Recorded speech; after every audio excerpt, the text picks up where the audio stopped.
लोकसभा चुनाव को लेकर राम भद्राचार्य की भविष्यवाणी ने मचा दिया तहलका। योगी, मोदी समेत पूरा विपक्ष चकराया। मोदी की अब की बार 400 पार के नारे पर कर दिया ऐसा ऐलान, हर कोई रह गया हक्का बक्का भौचक्का। तीसरी बार पीएम बनने के बाद मोदी कर डालेंगे बड़ा कारनामा, मथुरा पर लगेगा सनातनियों का निशाना।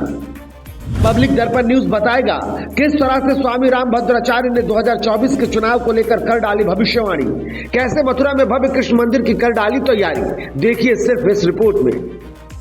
करोड़ों सनातनियों के दिलों पर राज करने वाले, बागेश्वर सरकार को ज्ञान देने वाले जगत गुरु स्वामी राम भद्राचार्य ने बड़ा ऐलान कर दिया है। जगत गुरु जी ने 2024 के लोकसभा चुनाव को लेकर ऐसी भविष्यवाणी की कि हर कोई दंग रह गया है। चुनाव के 3 चरण बीत चुके हैं, चौथे चरण की गहमागहमी तेज है और उससे पहले स्वामी राम भद्राचार्य की बात सुन योगी मोदी तो फूले नहीं समा रहे। इनके साथ ही गुरु जी ने यह भी बता दिया कि चुनाव के बाद सबसे पहला काम क्या होने वाला है। तो दोस्तों, अब आपको पूरी बात बिना देर किए बताते हैं, लेकिन अगर अभी तक आपने हमारे चैनल को सब्सक्राइब नहीं किया है तो जल्दी से सब्सक्राइब कीजिए, साथ ही वीडियो को लाइक और शेयर करना ना भूलें। दरअसल स्वामी राम भद्राचार्य किसी कार्यक्रम में गए हुए थे, तो वहां उन्होंने बीजेपी के 400 पार वाले नारे के बारे में पूछा गया तो उन्होंने सीधे शब्दों में कहा कि बीजेपी इस चुनाव में 370 से ज्यादा सीटें जीत रही है।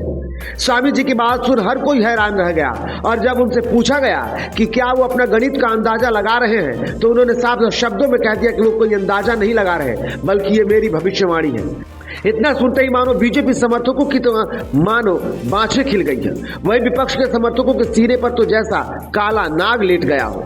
क्योंकि 2019 के चुनाव के समय भी राम भद्राचार्य ने भविष्यवाणी की थी कि मोदी एक बार फिर से स्पष्ट बहुमत से प्रधानमंत्री बनने वाले हैं और हुआ भी बिल्कुल वैसा ही, जिसकी वजह से इस बार भी भविष्यवाणी को काफी महत्व दिया जा रहा है। इन सब के अलावा जब उनसे पूछा गया कि क्या आपने रामलला के दर्शन किए तो स्वामी जी कहते हैं कि हाँ, मैंने दर्शन किए हैं। इतना सुंदर और प्यारा बालक तो मैंने आज तक नहीं देखा, मैं तो रामलला को खिलौना देकर भी आया था।